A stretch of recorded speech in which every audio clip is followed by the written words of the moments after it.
So in the past few videos, we went over some really important principles when it comes to effective muscle building training. We talked about training intensity, progression, rest between sets, exercise selection, and a few other smaller factors as well. But what about cardio? So is cardio necessary to include as part of your weekly training plan? And if so, what are the best cardio exercises to use? Well, whether your goal is to lean down and lose body fat, or bulk up and put on muscle size, or even do both at the same time, I definitely would recommend that you include at least some cardio throughout the week as part of your overall routine. Weight training should still be your top priority by far, but some cardio is still a good idea.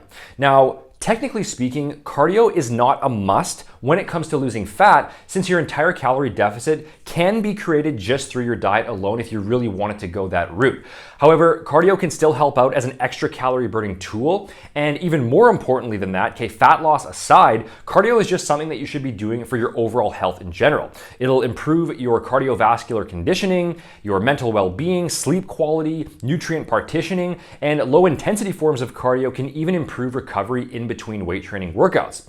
So for most people, about 2 to 3 cardio sessions per week is something you should ideally get into the habit of doing, just for the overall variety of physical and mental benefits that it can provide. Benefits that you won't get purely from hypertrophy style weight training on its own. Now, what's the challenge here? Well, the challenge is that for a lot of people, cardio just isn't something that they particularly enjoy doing. Some people do, but for most people, I would say cardio is usually seen as a chore and as sort of something tedious that they have to get over with and that they would rather not do. And I can guarantee that if that's the mindset that you have toward cardio, there's just no way that you're gonna stay consistent with it over the long term. You might stick to it temporarily, but it's only gonna be a matter of time before you get fed up and quit. Well, fortunately, it doesn't have to be that way, because the reality is that there's pretty much an endless number of different ways that you can get in an effective cardio workout, whether it's at the gym, at home, or outdoors. And if you just take the time to go through the different methods that are available and test a few out, you should be able to find a type of cardio that you genuinely enjoy doing, or at least that you don't dislike. Keep in mind that cardio doesn't necessarily have to be limited to traditional gym equipment where you're running on a treadmill or you're cycling on a stationary bike in one spot for 40 minutes straight. Now, you can do that if you want, but when it all comes down to it, any activity that gets your heart rate elevated and that increases your breathing and that has you activating your large muscle groups over a sustained period, anything that does that can ultimately qualify as a cardio workout. So rather than looking at cardio through this very narrow lens and forcing yourself to do a certain type of cardio that you know you're gonna hate and then just trying to power through it, instead, just choose the types of cardio that you most prefer and that make your sessions as fun and interesting as you can. So if you can't stand the treadmill or the stationary bike, there's no need to use those as one of your cardio methods. You could use a different machine, maybe a stair stepper or a rower or an Airdyne, or you could do what I do, which is to rotate through a few different cardio machines in the same workout. For me, the thought of doing a full cardio session in one spot, just using one repetitive motion over and over, that doesn't appeal to me at all. And so what I do is I break my cardio up into 3 different sections by starting on one machine, taking a short 1-minute break, moving on to another, and then another. Now, if you can't stand regular cardio equipment altogether, then there's no need to force yourself to do that either. You could do bodyweight intervals, you could jump rope, you could go swimming, you could hit a heavy bag. Those are all totally fine options as well. If you prefer the outdoors, then go do something outside. Go for a jog, go hiking, biking, kayaking. You could even just go for a brisk walk and aim for a certain number of steps each day, around 10,000 steps per day. That's a good guideline for most people. You could also do something active in a group setting, for example. If you're into sports, then find a drop-in league and use that as one of your cardio methods. A game of basketball, soccer, flag football, all of those would be a great way to get the fat burning and the cardio conditioning benefits that you're after while having fun at the same time. Or look at the list of classes that are offered at your gym. If you see something that looks like it might be enjoyable, go ahead and give it a shot. Group cardio, a TRX class, spin, fast-paced yoga. Again, anything that gets your heart rate up and your breathing up over a sustained period is ultimately going to be acceptable. And this whole idea applies not just to the specific cardio exercise that you choose, but also to your cardio structure in terms of the intensity and the duration. So if you prefer high intensity short duration, low intensity long duration, or medium intensity medium duration, that's also something that you can just base off of personal preference, since the total calories burned between those different methods is going to be fairly similar either way. For example, you could do 10 minutes of sprints or 30 minutes of moderate pace jogging, or 60 minutes of brisk walking. Just go with whatever you enjoy most and what fits your schedule the best.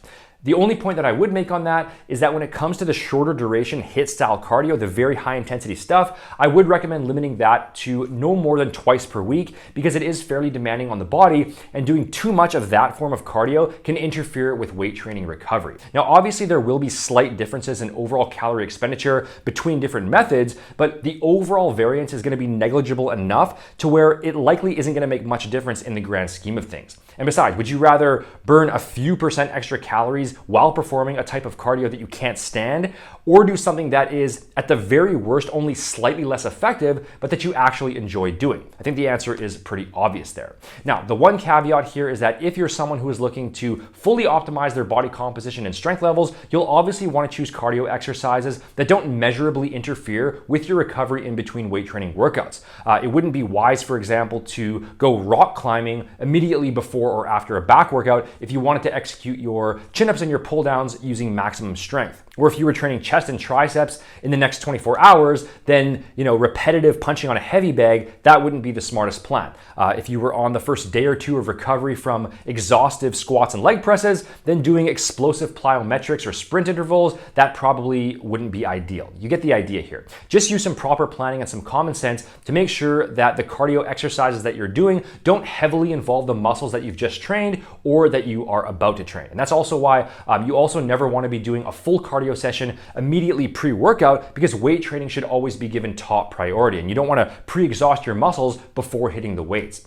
Post-workout cardio is fine if you enjoy it, but pre-workout cardio, unless it's just a very brief 5 to 10 minute warm-up, that's something that you should ideally avoid. And as a final point, the amount of cardio that you ultimately need, that's going to be influenced by your existing lifestyle to a certain extent. So if you work a strenuous job, for example, and it involves a lot of walking and moving around every day, then traditional cardio might not be necessary for you. Or if you play sports or you have active hobbies like, say, martial arts or dance or something along those lines, each of those sessions can count as a cardio workout on its own. But the bottom line here is that choosing your cardio exercises based on the activities that you most prefer, that's going to maximize your chances of sticking to your cardio plan long term, make your day-to-day life more enjoyable in general, and do both of those things while providing the overall calorie burning and health benefits that regular cardio provides. Like I said before though, from a pure body composition standpoint, proper diet combined with proper weight training, that's going to be the most important factor by far. Cardio is more of a supplemental add-on to those things. And if you want to learn all the ins and outs behind implementing the very best diet and the very best weight training approach for you based on your current condition and your fitness goals, as well as how to adapt them over time as your results improve, you're definitely going to want to check out the Complete Body Transformation Blueprint if you haven't already. The link for that is down below.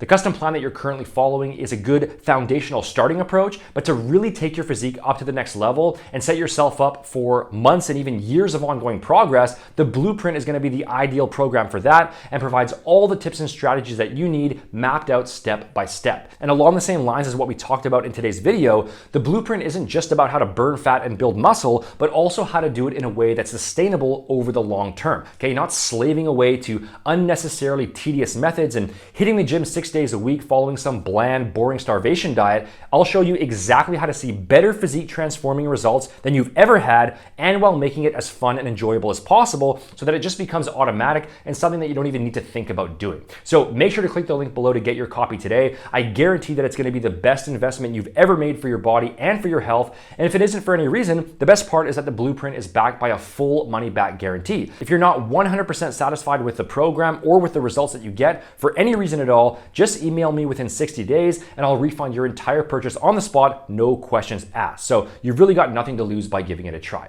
Make sure to keep me posted on your results. Thanks for watching this video, and I'll talk to you again soon.